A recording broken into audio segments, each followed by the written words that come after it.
headlines that we're tracking for you from the startup world. But on What's Brewing today, Scimplify, a platform for sourcing and manufacturing specialty chemicals, has raised $40 million in a Series B funding round. The round was co-led by Axel and Bertelsmann India Investments, with participation from UMI and existing investors Omnivore and 314 Capital. The funding now brings Scimplify's total capital raised till date to $54 million, following its seed and Series A rounds. Joining us now to discuss this further is Sachin Santhosh, the co-founder of Scimplify. Sachin, thank you so much for taking time out and being here with us on Startup Street. First up, Scimplify is a B2B fulfillment platform that operates across the product life cycle. If you could sort of take us through what it is that you exactly do, what's on offer, and how are you making sourcing more affordable for your clients? Thank you. Thank you so much for having me on the show. So to give you a quick overview of what we do at Scimplify, we are a science-first platform for specialty chemicals manufacturing, as you mentioned. So the approach that we take is very, very supply-first, which means that we develop molecules or technologies with our in-house R&D team. These technologies are cost-effective, highly effective processes for molecules that are already manufactured across the world. And then we take these to our network of manufacturing partners. We have over 200 that work with us actively. And this offering of the products, which is right from the development to the manufacturing stage, is what we are taking to our global base of customers. In terms of the kind of products that we've been working with, we've seen really good growth in our pharmaceutical and agrochemical sectors. We are doubling down on that, and we are seeing a lot of new sectors such as fragrances, industrial chemicals, where we are seeing a lot of interest. Right, you sort of preempted my next question to you, because I was going to ask you about the various industries that you are in. But if you could sort of take us through the kind of, clients that you're currently catering to, any new sectors that you're looking to eye. You just said fragrances, anything else that's looking exciting? And what are the kind of efficiencies you're bringing in for your clients? Yeah, absolutely. So I think let me cover the clients part first. So, over the last 15 months, we've been around for about 16 months as a startup. The first 6 months was basically all capability and capacity building. So we got a lot of our supply right in terms of R&D, in terms of manufacturing.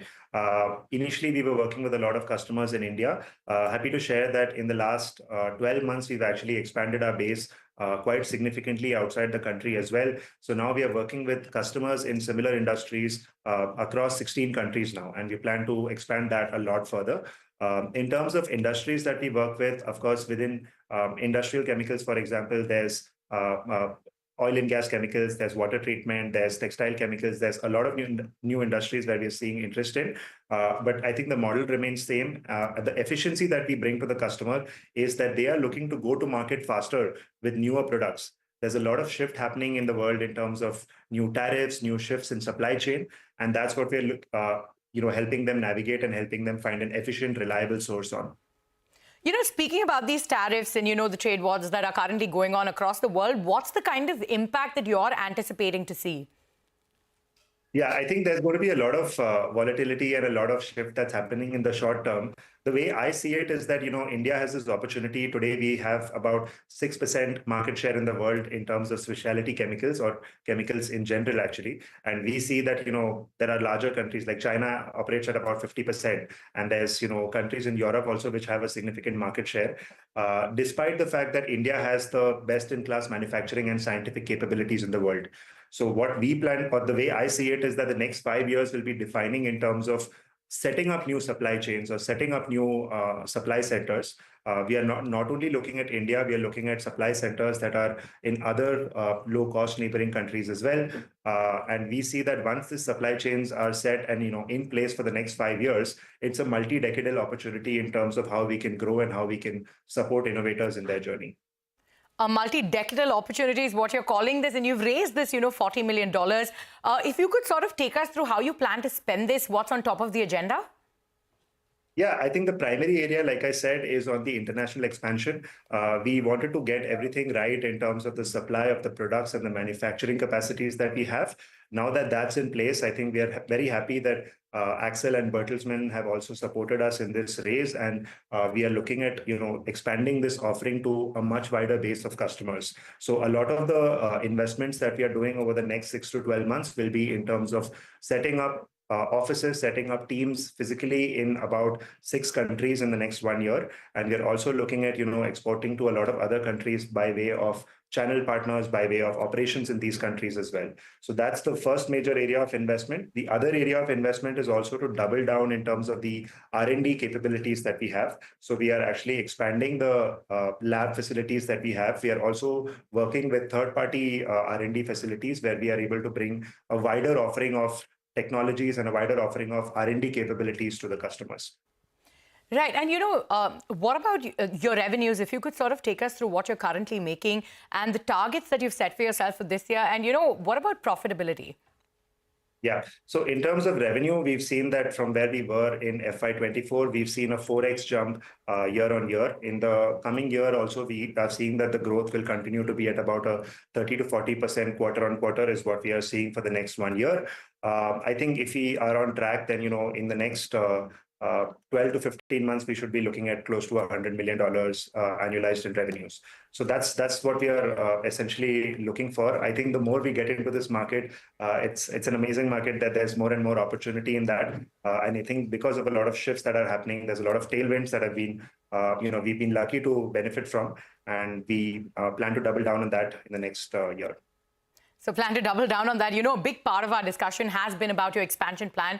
You said that, you've got clients across USA, Europe, Japan, and you also added 16 other countries that they're in, right? If you could take us through the other markets that's on your radar to expand into, and what are the kind of challenges you face while exporting to these countries? Yeah, I think so. It's also a challenge and an opportunity. I'll answer that part first. So in terms of the each of these countries that we are working with, we see a whole spectrum of regulations that come into play, right? And which is a very good thing because, the kind of industries that we are serving, pharmaceutical, agrochemical, etc., these are things that directly impact human lives as well, critical industries as well. So, that is an opportunity for us. So we're building a lot of strength on our regulatory side as well. So, for example, we have a work with a completely different set of agencies in the US versus Europe versus Japan, and versus all the other countries as well.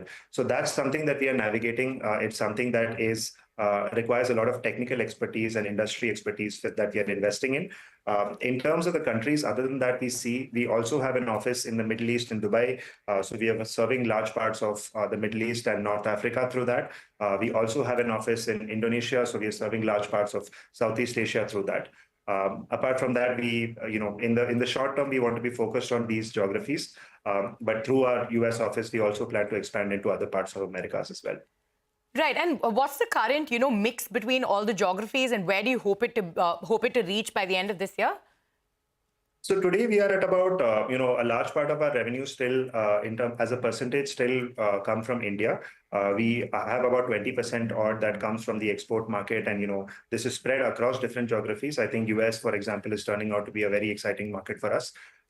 In terms of where we want to go by the end of this year, the next financial year, we see that this number would be close to 40% from the export business, with a large contribution from Europe and Japan as well. All right, Sachin, thank you so much for joining us on the show today, and we wish you all the best going forward. Thank you. Thank you so much for having me. On to all the other news that we're